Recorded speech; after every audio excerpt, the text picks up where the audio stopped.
final status check of the Atlas-05 vehicle, ground systems, the payload, and the U.S. Space Force Eastern Range. Let's listen in as the team conducts the poll.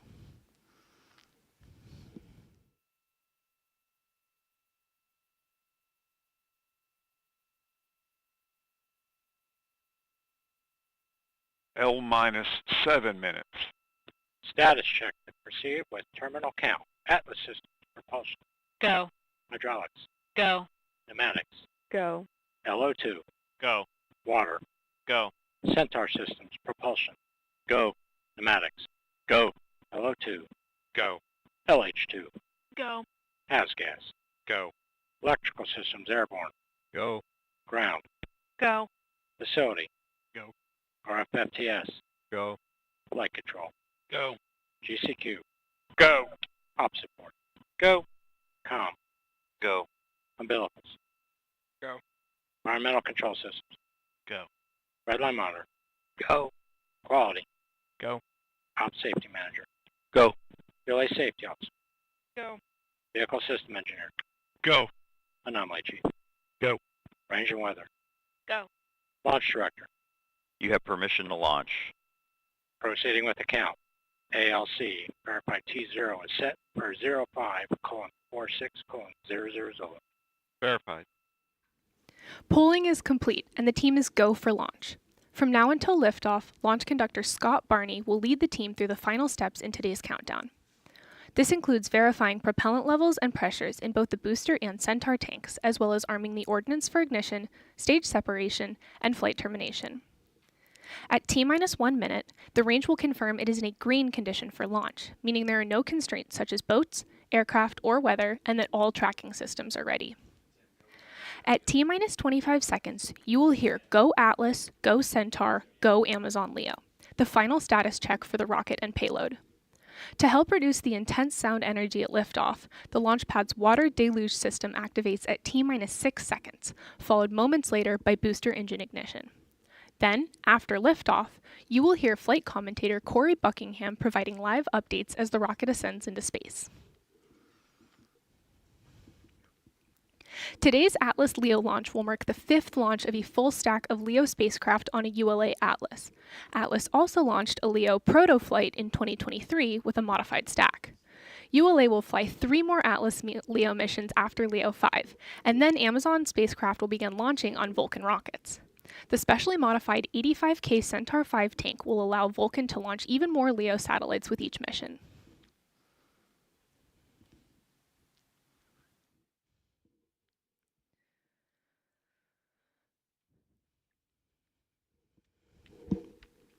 This is Atlas Mission Control at T-4 minutes and 16 seconds, about to release the hold. We anticipate releasing the hold in just a few minutes. On my mark, the time will be 4 minutes and counting. 3, 2, 1, mark.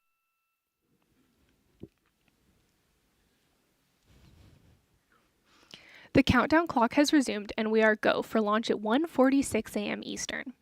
After liftoff, ULA's Atlas-5 rocket will fly northeast from Space Launch Complex 41. Here's a look at today's flight.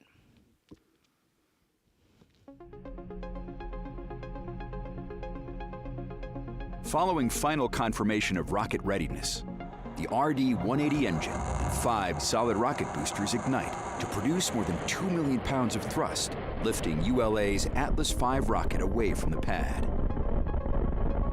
Shortly after liftoff, the rocket begins a pitchover to attain the proper flight path while minimizing the dynamic pressure it experiences during flight.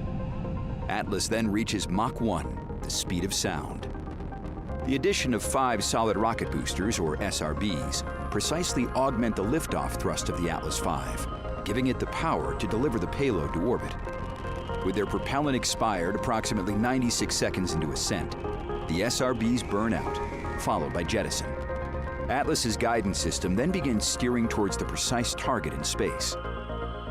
Amazon's LEO satellites are encapsulated inside a 5-meter diameter payload fairing, which provides protection to the spacecraft during ascent. After crossing the Kármán line, entering space, the payload fairing is jettisoned. With the majority of propellant expended fighting against the force of gravity, the the RD-180 engine shuts down and the booster stage separates. The rocket then begins second stage flight, weighing less than 7% of what it did at liftoff. ULA's high-performance Centaur, with its RL-10 engine, ignites, powering the upper stage and spacecraft into a circular low Earth orbit. The first burn comes to an end with engine shutdown. Centaur then rotates into the precise position to release Amazon's LEO satellites, spacecraft that will deliver fast, reliable internet to customers around the world.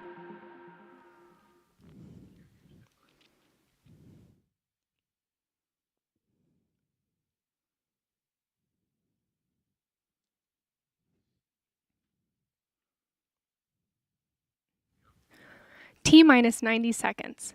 The launch vehicle, ground systems, payload, and Eastern Range are go for launch. For those of you just tuning in, I'm Abigail Outkelt, joining you for today's live coverage of ULA's Atlas-05 launch of Amazon LEO-05. At this time, the team is not working any issues, and we're proceeding towards liftoff at 1:46 a.m. Eastern. 110. Roger. Vent valves locked. OCU's armed. 60. Range screen.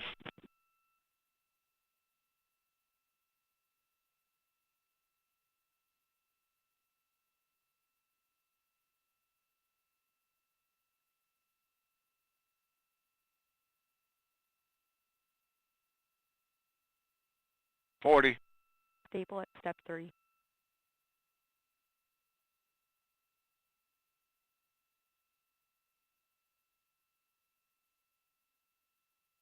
.28. Verify ECS routes for launch. 25. Verified. Status check. Go Atlas. Go Centaur. Go Leo.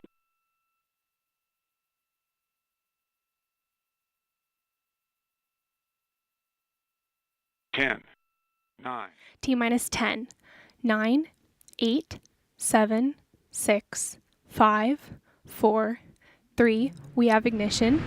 2, 1, and liftoff of the United Launch Alliance Atlas-5 rocket, carrying another 29 satellites for Amazon LEO. These spacecraft will deliver fast, reliable internet to customers around the world.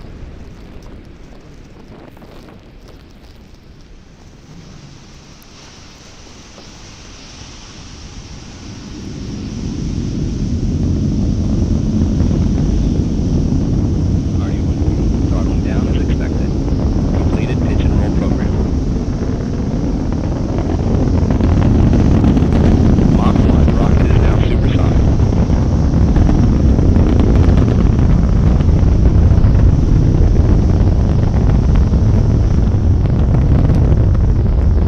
RD-180 now throttling up now that we've passed through the max Q period of flight.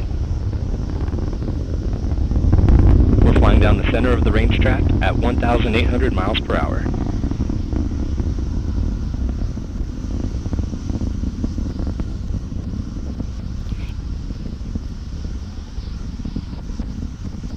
You are hearing the voice of flight commentator Corey Buckingham providing launch vehicle ascent data.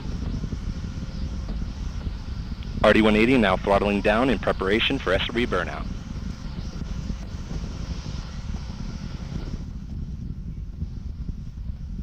The vehicle is now 1/2 of its liftoff weight.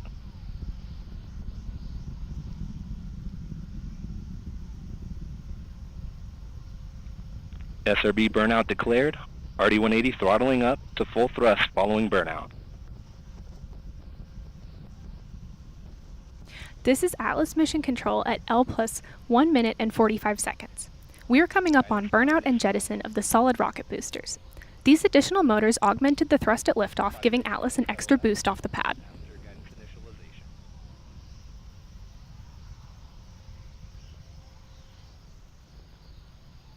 All engine parameters continue to look nominal.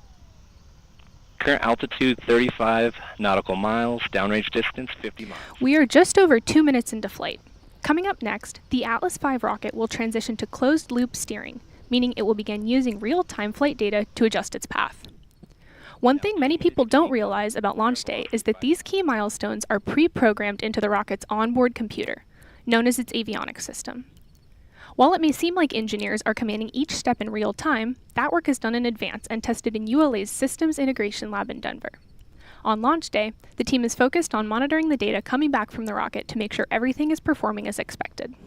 Now holding acceleration at 2.5 Gs in preparation for fairing jettison.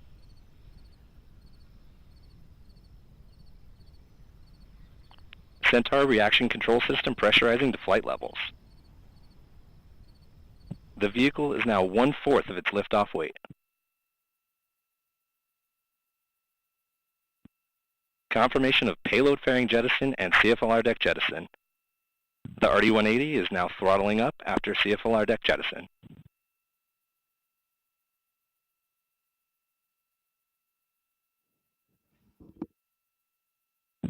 One minute to BECO, all systems performing nominally.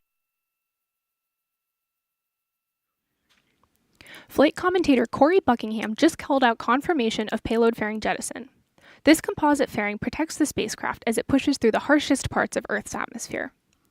Coming up, we will hear callouts for cutoff of the Atlas first stage engine and separation of the booster stage, followed by ignition of ULA's Centaur second stage engine. These events occur when the first stage has escaped Earth's atmosphere, getting above the Kármán line and into space. ULA's Centaur upper stage, with the Amazon LEO satellites attached, then takes over on a trajectory to precise locations in low Earth orbit. Let's listen in as we approach these milestones.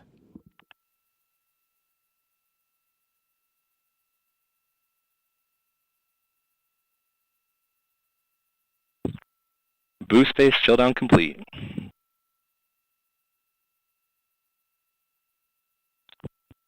BECO, booster engine cutoff.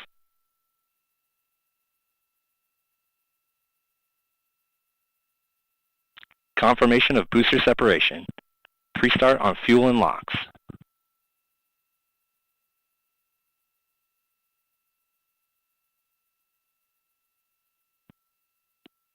Ignition and full thrust. RL-10 engine is running nominally.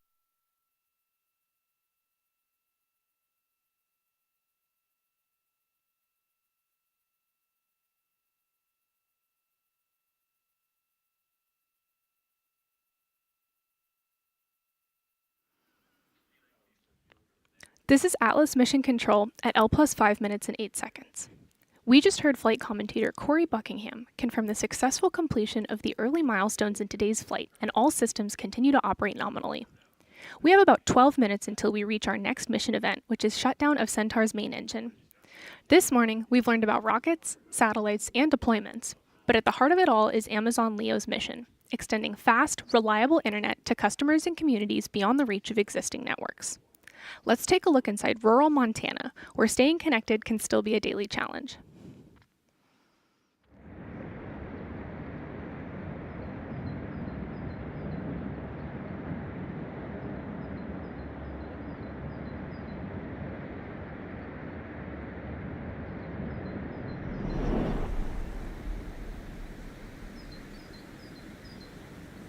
Montana for me is just the beauty of being wild. It's nice to have a little place that's off the beaten path to kind of go kick around with my son and see wildlife in more of a natural state. There are very tight family bonds to the landscape here. We have a number of families who have had it for 3 and 4 and 5 generations in our valley. Legacy to me is continuing the vision that my grandfather had for this place.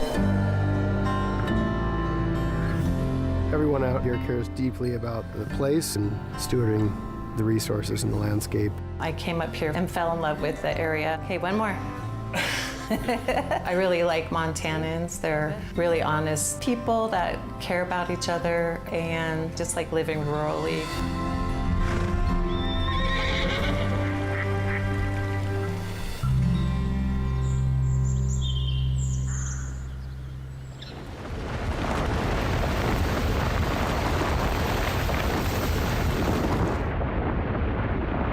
Man, I grew up here just always playing with wildlife, being out in the middle of nowhere.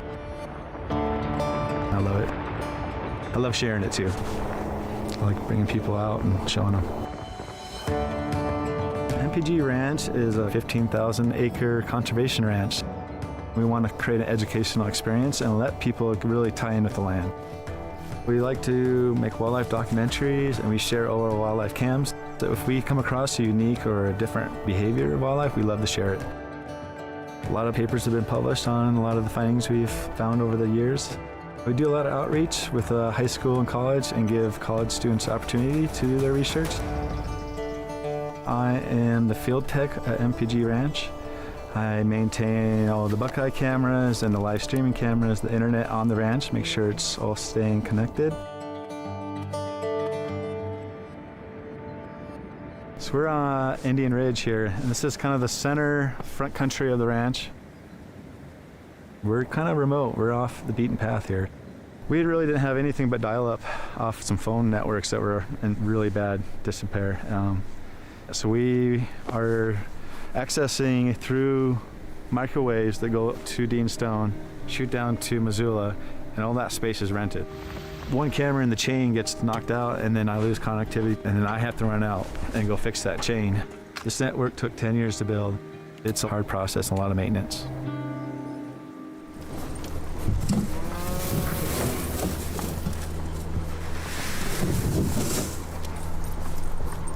It was Grandpa's dream to get to Montana and find a way to do it. So here we are. We never left. We are in west central Montana. We're in the Blackfoot River watershed. So if you've seen the movie A River Runs Through It, that river is right along next to us here, just on the other side of this ridge. And generally, you're going to find commercial cow-calf operations in this whole valley, taking advantage of the grass and the water and the resources that are here. We're on our 5th generation family ranch in Homeville, Montana. It was homesteaded in 1882. A lot of family history out here. We run about 1,250 mother cows. We keep some over to 2 years and finish them and sell a grass-finished beef direct to consumer and wholesale to restaurants and grocery stores locally. Certainly we use, internet for the direct marketing business. We have an email newsletter. We have Facebook ads and posts and Instagram posts for marketing that business. Sometimes the speed gets a little bit frustrating. We don't have cell service out here, so all of our cell phones only work when we're around internet. When our cows are out in the pasture, they're out in the field, or they're in those mountains, you don't see them. You go in and we call by voice. That's something Norwegians do. It was something my grandpa did to gather the milk cows.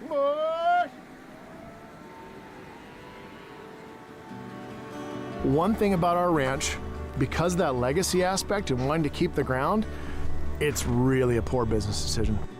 It maintains itself, it sustains itself, but for us to pay our bills and to build a home, every single one of us has an off-ranch job. Myself, I do the maintenance, custodian, and grounds work for our local school district. My wife, she's a project manager for a health insurance company based in Boston, but she works remotely. She's on Teams all day, but that means when I go home for lunch, I can't get internet because I'll ruin her meeting. So we have to kind of balance that. Are you on a meeting right now? Can I look up something?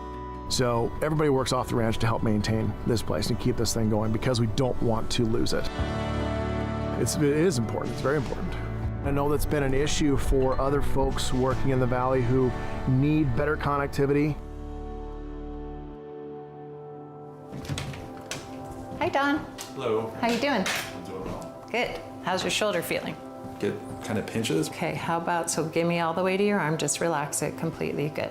So I'm gonna bring you across here. I opened this practice and have local health care here. In order to get core strength, you gotta overcome. You're just making people's life a lot more functional without, okay, great, being really invasive. So we're not using any medications or any type of surgery. You're just doing it all through physical medicine and education. Nice. Have a seat, which makes a big impact in their life. Great. Our internet's not very quick. We have to document on everything we do with every patient. So the upload speed we have right now is about 4 megabytes per second. And so that takes a while.